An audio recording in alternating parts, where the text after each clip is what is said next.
Hello friends, నేను మీ సంజయ్ నాయక్. ఇవాళ హైదరాబాద్ విజయవాడ ఈ కనెక్టింగ్ రోడ్ అవుతుందో విజయవాడ హైవేలో ఇన్వెస్ట్మెంట్ చేయాలా వద్దా? హైదరాబాద్ నుంచి ఇప్పుడు విజయవాడ వెళ్ళే ట్రాన్స్పోర్టేషన్ బాగా పెరుగుతుంది రాను. ఈ హైదరాబాద్ టు విజయవాడ రూట్లో ఎక్కడ వరకు ఇన్వెస్ట్మెంట్ చేయాలి, ఎక్కడ వరకు ఇన్వెస్ట్మెంట్ చేస్తే రిటర్న్ ఆన్ ఇన్వెస్ట్మెంట్ బాగుంటుందా లేదా, అండ్ ఆ చుట్టుపక్కల ప్రైజెస్ ఏ విధంగా ఉన్నాయి, అక్కడ అప్రిషియేషన్ రావడానికి మేజర్ రీజన్స్ ఏమున్నాయి, వీటన్నిటి గురించి మనం ఈ వీడియోలో డిస్కస్ చేద్దాం. చాలామంది అడిగే రెగ్యులర్ క్వశ్చన్లో విజయవాడ హైవే అనేది ఇప్పుడు మేజర్ హైవేగా మారింది. ఎందుకంటే ఏదైతే హైదరాబాద్ అనేది ఒక క్యాపిటల్ సిటీ, ప్లస్ ఇప్పుడు ఆంధ్రప్రదేశ్కి ఒక క్యాపిటల్ సిటీ అమరావతి. ఈ విజయవాడ రోడ్ అనేది ఇప్పుడు ఆల్రెడీ ఎప్పుడు రద్దీగా ఉండే ప్లేస్ అనమాట. ఎప్పుడు బాగా ట్రాన్స్పోర్టేషన్ గతంలో నుంచి కూడా ఉంది. అంటే రెండు రాజధానులను కలిపే ఏకైక రోడ్ ఏదైనా ఉంది అంటే అది మనకి మేజర్గా చెప్పుకోవాల్సినది అలా మనకి విజయవాడ హైవే. ఈ విజయవాడకు ఉన్న అడ్వాంటేజ్ ఏంటంటే ఆల్రెడీ మనకి చౌటుప్పల్ వరకు మీ అందరికి తెలుసు ఏదైతే రీజనల్ రింగ్ రోడ్ రాబోతుంది. ఈ విజయవాడ హైవేలో మనకి రీజనల్ రింగ్ రోడ్ రావడం ఒక మేజర్ అడ్వాంటేజ్గా చెప్పుకోవచ్చు.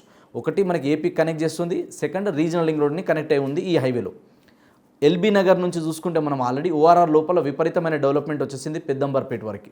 ఇప్పుడు పెద్దంబర్పేట నుంచి నెక్స్ట్ మనకి చౌటుప్పల్ వరకు కూడా ఈ రీజనల్ రింగ్ రోడ్ ఏరియాని బేస్ చేసుకొని మేజర్గా డెవలప్మెంట్ అనేది జరుగుతున్నాయి.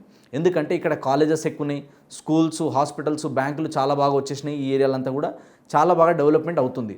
దీంతోపాటు ఏంటంటే అన్ని రకాల ఇండస్ట్రీస్, ఒక ఏరియా ఎప్పుడు బాగా డెవలప్మెంట్ అవుతుందంటే ఒకటి రోడ్స్ బాగా అయినప్పుడు, సెకండ్ బాగా ఎంప్లాయ్మెంట్ వచ్చినప్పుడు, థర్డ్ అక్కడ సరౌండింగ్ అన్ని రకాల ఎమ్యూనిటీస్ ఉన్నప్పుడు.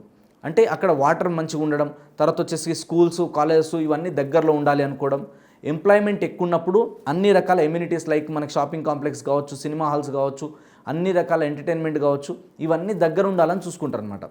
విజయవాడ హైవేలో మనకి చౌటుప్పల్ వరకు తీసుకుంటే కూడా ఏంటంటే హైవేకి దగ్గర ఉండడం ప్లస్ మనకి హైదరాబాద్కి దగ్గర ఉండడం, ఇది ఒక మేజర్ ప్లస్ పాయింట్గా చెప్పుకోవచ్చు. ఇప్పుడు ఆల్రెడీ మనం చౌటుప్పల్ వరకు తీసుకుంటే కూడా ఎక్కడ హెచ్ఎండిఏలో తీసుకున్నా కూడా మినిమం 18,000 నుంచి 25,000, 30,000 వరకు కూడా ఉన్నాయి. డిటీసీపీలో తీసుకుంటే కూడా ఇలా మనకి తక్కువ 10,000 నుంచి 12,000 గజం మినిమం ఉంది. ఇంకా లోపలికి వెళ్తే ఇంకా తక్కువలో రావచ్చు. బట్ మేజర్గా అప్రూవ్డ్ ఉన్న లేఅవుట్స్, కనెక్టింగ్ రోడ్స్ బాగున్నాయి, ట్రాన్స్పోర్టేషన్ ఫెసిలిటీ మంచిగా ఉన్నాయి. అలాంటి ప్రైమ్ లొకేషన్స్ అన్నింటిలో కూడా ఇలా ప్రైజెస్ అనేది బాగా విపరీతంగా పెరుగుతుంది.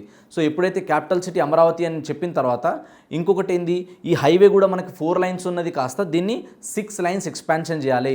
దీన్ని కూడా ఇప్పుడు నెక్స్ట్ అక్టోబర్లో కూడా సెప్టెంబర్, అక్టోబర్లో కూడా ఈ వర్క్ స్టార్ట్ అవుతుంది. ఎక్కడ కూడా మనకి ట్రాఫిక్ లేకుండా, ఎక్కడ కూడా మనకి ఈ యాక్సిడెంట్లు జరగకుండా సేఫ్టీ ప్రికాషన్స్ అన్ని తీసుకొని కూడా government and central government, state central రెండు కలిసి కూడా దీన్ని వైడ్ చేయడం కోసం అన్ని రకాలుగా దీన్ని సేఫ్గా ఉండే విధంగా. ఇక్కడ ఏంటంటే ట్రాన్స్పోర్టేషన్ బాగుంది కాబట్టి జనాలకి రానున్న రోజులలో ఇబ్బంది కలగకుండా ఉండే విధంగా కూడా గవర్నమెంట్ ముందు చూపుతోనే విజన్తో పనిచేస్తుంది. కాబట్టి విజయవాడ హైవేలో మీరు అప్ టు చౌటుప్పల్ వరకు ఎక్కడ ఇన్వెస్ట్మెంట్ చేసినా కూడా ఫ్యూచర్లో అద్భుతమైన రిటర్న్స్ వస్తాయి.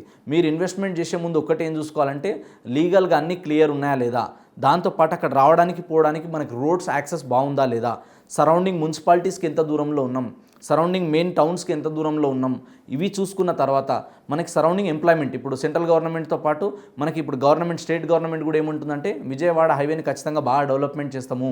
ఇది మనకి ఇక్కడ విజయవాడ హైవేలో కూడా గ్రోత్ ఎక్కువ స్కోప్ ఉందని చెప్పి ఇక్కడ ఇండస్ట్రీస్, ఐటీ పరంగా చాలా రకాలుగా డెవలప్మెంట్స్, ఇండస్ట్రీస్, టెక్స్టైల్ పార్క్స్ ఇవన్నీ కూడా తేబోతుంది.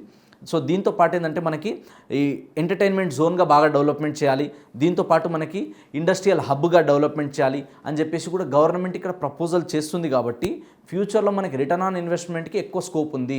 కాబట్టి మీరు ఈరోజు ఇన్వెస్ట్మెంట్ చేసి ఒక 5 to 10 years వెయిట్ చేయగలిగితే మాత్రం మంచి రిటర్న్ రావడానికి విజయవాడ హైవేలో స్కోప్ ఉంది ఖచ్చితంగా. కాబట్టి విజయవాడ హైవేలో మీరు చౌటుప్పల్ వరకు అండ్ చౌటుప్పల్ దాటి కూడా ముందుకెళ్తే కూడా మేజర్గా మీరు నేను ఇప్పుడు చెప్పిన కనెక్టివిటీస్ని, ట్రాన్స్పోర్టేషన్ని బేస్ చేసుకొని కొనగలిగితే ఫ్యూచర్లో అద్భుతమైన రిటర్న్స్ వస్తాయి.